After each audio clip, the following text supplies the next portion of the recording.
welcome to the RevOps Co-op. Toby Carrington is with me today, and we're going to be talking about switching over to RevOps from a different department. Toby, thanks so much for coming. Do you want to introduce yourself a little bit?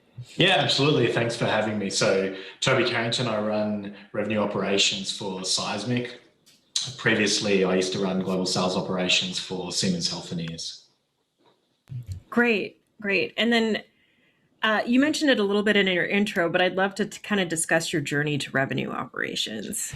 Yeah, for sure. So mine is an interesting one. I actually used to be in finance. So I used to be a chief financial officer and, sort of loved data and insights into what was going on. And I suppose you could say I was a very sales-friendly CFO. So, after a sort of a pivot doing executive MBA and so forth, I decided to move into revenue operations. And for me, it's been quite exciting to see the rise of revenue operations. And, a lot of people come from very diverse backgrounds, but mine's actually out of, from a finance background. That's so funny. I started in financial analytics myself and then moved to all of the different departments. And I think that financial background really gives you a great basis for all the analytics that you're expected to do. However, there are other functions that live within revenue operations that are very different from analytics. So I've seen organizations that are hyper-focused on revenue analytics and are kind of a BI team. And then we have revenue operations encompassing analytics, process development, systems management, and enablement, which is a lot. What have you seen work well? So we're on the latter side of that spectrum. We're an enablement company, of course. So from that perspective, there's a very strong focus on having a revenue operations team, which encompasses enablement, which encompasses the processes and systems for the entire go-to-market team. I would say that the data and analytics piece for us has been a really heavy focus though for the last year or two. Not just because of COVID, but let's say somehow enhanced because of that situation, that with everybody remote, with lack of contact, really understanding what's going on in that revenue engine is important. So I don't think you can run revenue operations without a strong data and analytics team, but certainly, in terms of the spectrum that we're on, I believe it's the combination of the right processes, systems, tools, analytics, and the people enablement around that, which is certainly going to lead to be successful. If I look at some of the organizations and other RevOps leaders that I talk to, I think a fairly classical type RevOps structure now looks something like marketing operations, sales operations, customer success operations, and then underpinned by a couple of teams, one which is data and analytics. I think the piece which is in many organizations sometimes different is where does enablement sit? Sometimes enablement sits as part of that revenue operations team, and in probably half the companies I see, enablement reports up in parallel maybe to a CRO or someone like that. Interesting. Yeah, I still do see quite a few organizations that are more the revenue BI, and then they also have the siloed operations organizations. And I wouldn't say it's the majority, but there's definitely a subset out there. But speaking of the all-encompass DeSiloed operations team and enablement, what do you think? Do you think that structure really depends on the organization's needs and culture? Have you seen the siloed organizations still work well if they coordinate well together? There's a difference between being aligned and being one function. And I think that an organization needs to think from the perspective of the buyer, and a buyer's journey and the experience a buyer goes through is not a linear progression where you say marketing does this, sales does this, customer success does that anymore. That's merged into, marketers engaging like in the domain of salespeople, especially in recent times, sellers doing things on social media and so forth has expanded into what might have been marketing's territory. Maybe even customer success is doing that. The sort of the revenue moments that a buyer goes through overlap between internal departments. And so it's still certainly possible to have, operations experts in silos internally, but the fact is that that's not how buyers buy. They don't buy, there's an overlap between what marketing does and sales does and so forth in that process. And so, from the top of the funnel through to collecting the cash, there can be multiple internal departments involved, but the expectation from a buyer is that that's a seamless engagement. And I think that sometimes it's easier if you have one entity responsible for the governance of the systems, one entity responsible for optimizing the integration and automation. That can certainly be easier than each department optimizing for their own particular internal section of that buyer journey. Yeah, particularly on the system side. I think all of us have seen where somebody at the beginning or the end of the spectrum with one of the tools changes something and then everything kind of breaks down the line. Exactly. Yeah. And I think there's a really interesting school of thought at the moment about RevOps functions becoming very much like DevOps functions in the way they need to operate, in that a systems team that is responsible within revenue operations is basically a software development team with a focus and expertise on go-to-market technology and how that can be optimized and put in place. And so certainly the way that we have started doing things and the way that I see other organizations that are sort of leading the charge in this is having a centralized, let's call it go-to-market tech stack team that is operating in an agile way, taking all of the requirements from different parts of the field, prioritizing them and making sure that it all fits together, and the work is produced like you are producing software. You're essentially producing the solutions across the go-to-market engine that optimize, rather than marketing saying, please change this lead routing, and sales saying, please do this territory, and everyone doing their own thing, essentially combining a sort of an intake process as if it would be an internal software development team. And I think that's definitely a way to deal with that sort of systems challenge. I think my one concern with that, and I know I'm going off topic a little bit, but my one concern with that is that, especially in smaller startup organizations, I see the tendency to label something revenue operations because we're not properly sourcing headcount. And we're expecting one person to manage the CRM and the marketing automation platform.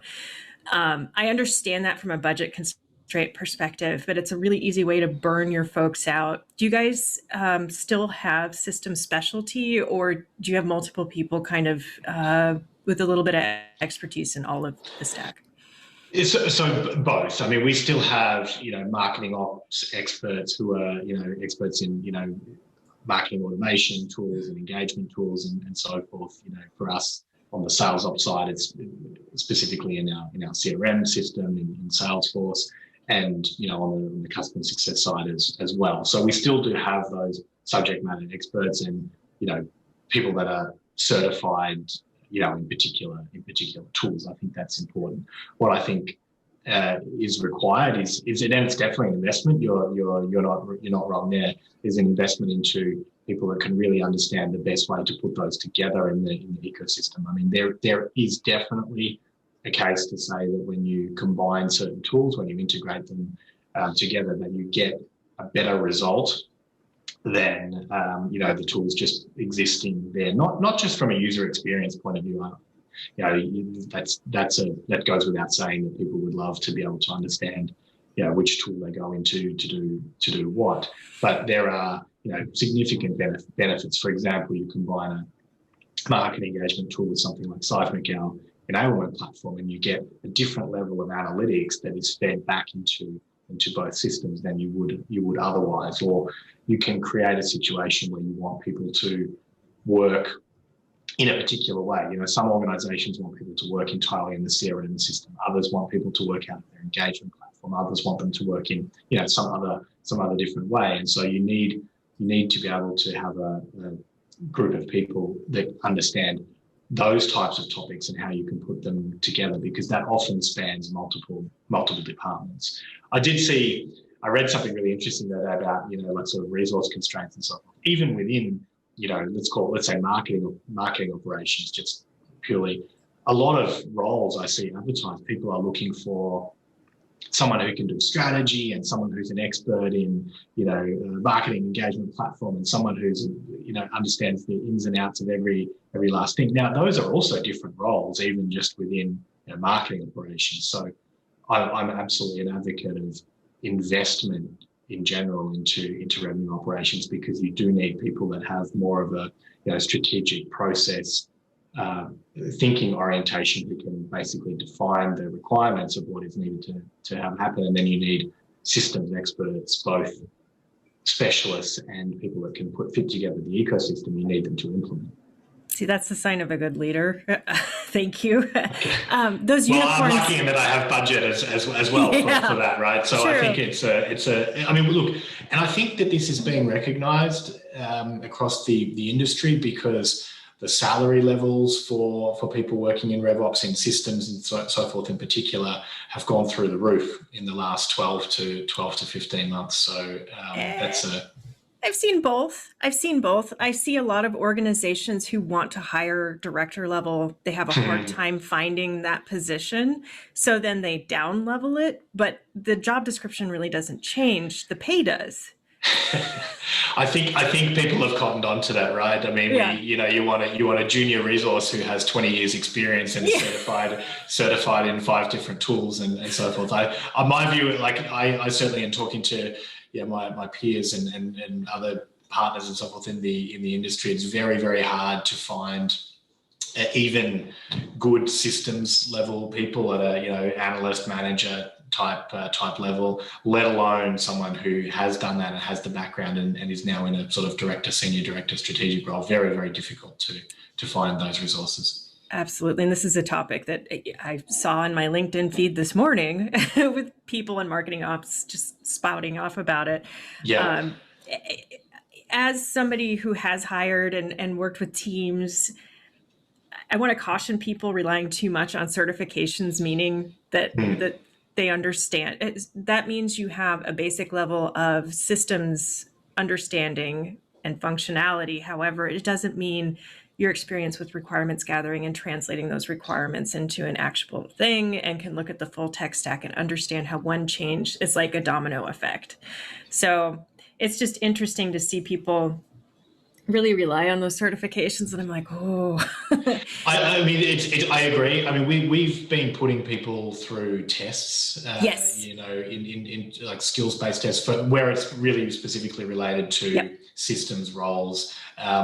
Certification for me is good. It's a little bit like a check the box, but we are absolutely putting people through a quite detailed sort of technical interviews and also tests in the case of where we're hiring systems people. That is so smart, 100%. So coming back to switching the mindset. So say we're in sales operations or marketing operations. As humans, I think we kind of have to acknowledge that we have a lot of unconscious biases that are just kind of running all the time. And when you work in a certain department, your natural inclination is to bond, one, with the department you're working with and form more empathy for them because you're only interfacing with them. And two, you want to make your boss happy. So how have you helped people develop a more global mindset? For me, it's about a couple of different things. One is that the team has its own identity. A revenue operations team is not just a support team for, the CRO or the CMO or the chief customer officer. They also have a set of things that link directly to an organization strategy. And we have, we run by using OKRs, objectives and key results, but it doesn't really matter what sort of system you use, but that you have, the team has its own identity rather than the identity of the RevOps team being just a support for each individual team. Of course, that's a key part of the role. For me, it's about defining that the revenue operations team is sort of fueling and fine tuning the go-to-market engine, and what does that mean? So it's also about being, in some cases, ahead of people that are going to define requirements. You can position the team as a receiver of requirements and requests, or you can position the team as at the forefront of thinking and proactively suggesting improvements that can be made that'll drive the organisation strategy further. And doing those things together is an important way of positioning the team. I then put it, simply down to everyone works in a matrix, even in smaller organizations, and sometimes in a smaller organization it can be even worse. The CEO will contact directly someone in, systems, administration or so forth. Yep, been there. Yeah, exactly. Right. I mean, it doesn't matter small or big organization. There's different. Each organization has different ways of communicating. I've always positioned it as we have internal stakeholders, and they are our important internal customers. So, for example, take I have a fantastic marketing operations leader, and within the marketing team, she's the ambassador of the revenue operations priorities and things that need to get done. And within the revenue operations team, she's the ambassador for the chief marketing officer and the marketing team for their priorities. And then it's on us as a team and on me ultimately to balance those priorities across marketing, sales, and customer success. And that's where I also think that a strong revenue operations leader can add significant value to an organization, because otherwise, if an organization is heavily marketing led, then nothing happens in sales or customer success, and the marketing team always sort of gets their way and all the priorities are put in place. Or maybe an organization is very heavily finance led, and then all the finance systems are prioritized. So I think that's the other thing that is beneficial in having a revenue ops function to potentially deal with that. I agree with all of that. My goodness. So in smaller organizations where I've seen weaker operations leadership, those are the organizations I see with like 20 validation rules on their opportunity object, or a 20-step quote process. I think it's really beneficial if your operations team can also advocate for people downstream and upstream and be able to see the full picture. So if I had a CFO, and I'm so glad you're so sales-centric, but I had a CFO tell me, I'm only asking them to fill out one field. What do they get paid a salary for? And this was the same organization with 20 validation rules. So I actually sat down with him and made him create an opportunity because it was the only way he could experience. So I'm like, here, let's just walk through this together. And then we went through a big project and cleaned a lot of that up. But advocacy is such a big role of operations. I think that it's only one field, and please add one field and one drop-down value. I think all ops professionals will laugh at, right? Because we all know it's only one more field. I will tell you, and I hope I'm not sharing too many secrets here. We'd actually maxed out the number of fields that were possible to be used on an opportunity. And I've seen that in some organizations. And one of the priorities for me was just the simple act of cleaning that up, not only from a productivity standpoint, but also really from a psychology perspective of making it seem so much easier. I mean, I think that's where a RevOps team has to orient themselves around. It's your job to make people's lives easier and still provide everyone with the required information. I think that a lot of organizations view it as a trade-off. In that case, in that example you were using, that CFO wanted that particular data point for whatever reason, but there's probably other ways that they could have gotten that data point and simplified things rather than just adding another field. And that's where I think that you need professional people in RevOps to be able to optimize and provide a solution based on the fact that the CFO wanted that data point. We've tried very hard to move away from people specifying exactly how to solve it rather than just tell us the problem and then let us figure out the solution. And it doesn't always work, but that for me is the mindset that people should have in a RevOps team. Yeah, I always joked that I was like Marie Kondo, and we would have to go through the system and see what doesn't bring us joy, pull Yeah. it out, one in, one out, at least. So, what would you recommend someone new to revenue operations who's currently in a marketing ops or sales ops specific or customer success ops specific position? How should they prep themselves to move into a broader organization like RevOps? Do a little bit of what you said before, walk a mile in someone else's shoes. So for me, like a day in the life of internal stakeholders I think is really important to understand. So we try to orient ourselves around the biggest use cases of things. What are people most commonly doing and how we can improve that. So I would say that they first of all need to spend some time with the new internal stakeholders and figure out what's what it is they do and how to focus themselves. I think the other key thing to figure out is the collaboration and communication mechanisms. So we have had a lot of success using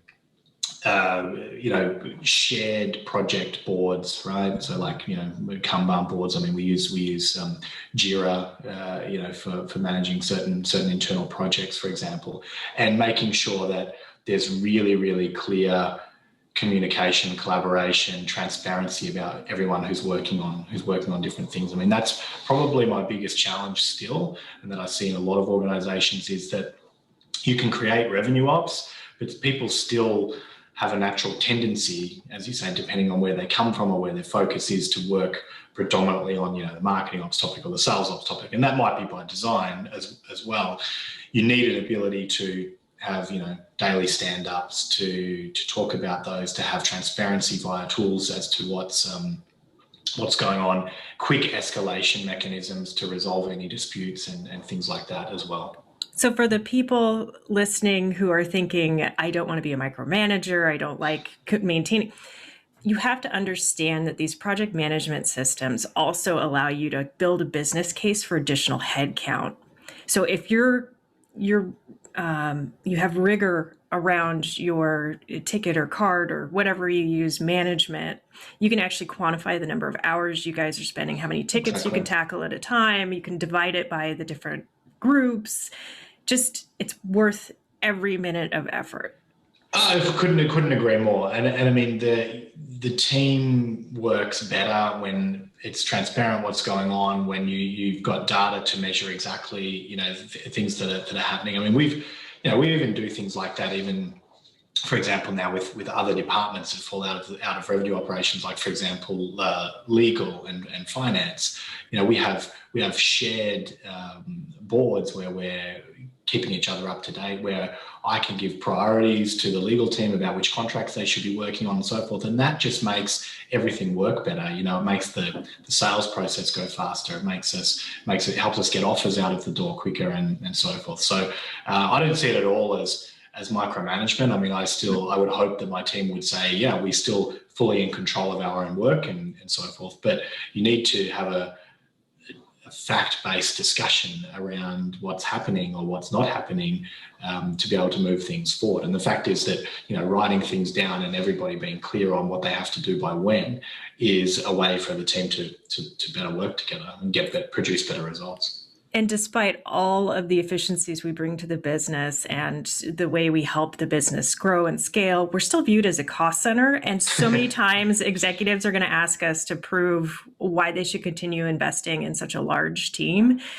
Pull up the tickets you've done, walk through. I mean, it's just a really nice visual way to package up. Well, here's what we did in the last month. Totally. See what we did in the last year. Exactly. And I think regular communication outwards as well. As after each sprint, whether it be a sprint on the system side or maybe on the analytics side or whatever has been done, communicating to the field the positive changes, the things that have happened, the tickets that have been closed, so forth. That's also an important part of that too. Not bringing that, not waiting for the forum where the CFO or the CEO says, "Why have we got so many people in operations?" But rather, proactively getting out there and proactively showing the improvements. Now, as an enablement company, we do a lot of we do a lot of that anyway, because as we implement new tools or new processes or new dashboards. I mean, we actually just did it yesterday. We launched a whole new set of dashboards for our outside sales team. And we did a big enablement event around that. And then there's follow-up and then there's certification and so forth. So a big part of the RevOps team being seen as at the forefront of improving topics is also those type of visible communication and enablement events. And that's one of the huge benefits of having enablement within revenue operations, because a lot of times it is absolutely critical to have product knowledge and all of these other things that they encompass. But it's also important that people are comfortable with and understand how to use the systems that they have to live in every day. And if enablement isn't within the same realm, it can be really difficult to get time. Exactly. And I think that especially of recent times where, classroom training has gone out of the door, people are getting onboarded remotely. You get sent your PC and it's got certain, software things loaded onto it. Hopefully you get a 1 or 2 page instruction how to set it up, and then you're off and running. But the link between enablement and onboarding, not just for here's how things work around here at the company, here's the soft skills you need to learn and so forth, but there's of course all of the systems tools. Here's where you go to get information, here's how you do pricing and so forth. Those are really critical things. So speaking of onboarding and ramping up, where would you recommend somebody completely new to ops starts? Let's say they're in sales, they want to make a career change, they're in finance, they want to make a career change. Where should they start? Oh, in terms of starting to make a move to a RevOps career, that's interesting. I mean, I think the first thing they should do is do the reverse of what I said before. Actually, spend a couple of days in the life of their ops team and make sure that it's for them. Right? I've found that people that with a natural inclination for numbers and data, which is why we see people from finance backgrounds like myself or so forth move in. I think that's important. Numbers don't speak to everybody, and if numbers and data doesn't speak to you and you can't look at a set of analytics or a profit and loss statement or something like that and understand what's going on in the business, then I would discourage you from doing something in revenue operations. I think there's certainly that's an absolute prerequisite that you like working with numbers and data and taking those things and formulating insights from there. I think there's been a lot of push towards really understanding both inputs and outputs, right? And there's a difference between measuring the outputs, but really looking at the inputs and the activities that are going on, and a fundamental belief that if you do more of the right activities on the input side, you'll get on the output side. So I would say that you have to have that type of fundamental belief. Like if you're working in sales, to use your example, and you don't believe that sales methodology or sales process helps you, or that you should be working backwards, doing a territory plan and then an account plan and then an opportunity plan. If you don't believe in some of those fundamental things, then also maybe ops is not the right place for you. But if you believe in those type of things, then I certainly think an ops career is a good way to go. I mean, we've certainly had some success with people from very different background. A number of the people in our team have had a sales background, and I think that helps a lot with the credibility of an enablement team, for example. Absolutely. It's pretty hard if you've got a team of people training salespeople how to sell and they've never sold themselves. Absolutely. I think that lacks a little credibility. So our head of enablement is fantastic, and she also has come from a sales background as well as a very professional enablement background, but was a seller, ran sales teams herself as well, and that adds a lot of credibility too. Yeah, I've even seen the switch be successful from sales to systems or sales to enablement. It's kind of a more natural move, I think, but you can spot them because they're the ones training everybody else on how to use things ad hoc, like somebody gets stuck, they go over, they help them through. And I think it brings so much more empathy to system setup. They're much more careful, in my experience, about making sure that the system remains easy to use.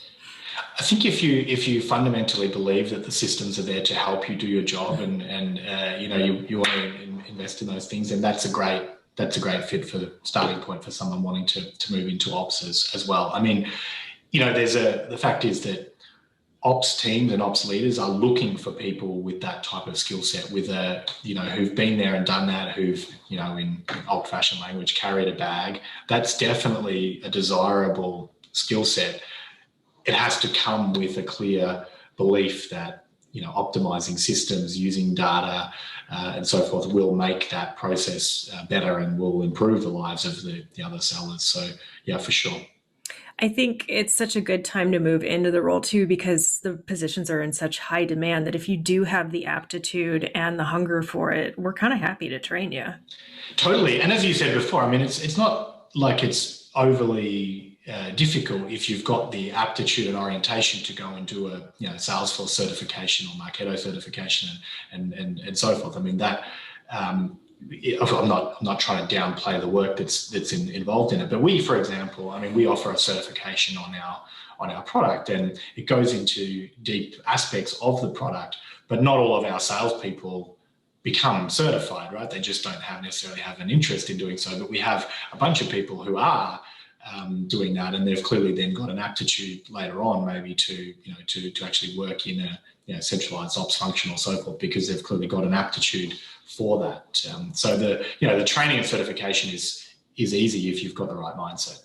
Well, and Trailhead it's amazing. So, I mean, if people have super badges too, like that also speaks to their ability to walk through an actual environment and be able to tinker around. So exactly. Yeah, exactly. Got to start somewhere. Toby, thank you so much. It's been a great conversation. Where can people find you online? LinkedIn is best. So it's linkedin.com, Toby Carrington, all one word. But I'm sure if everyone finds me online, I'd be happy to connect and exchange. Awesome. Well, thank you so much. Thank you. Pleasure to talk to you.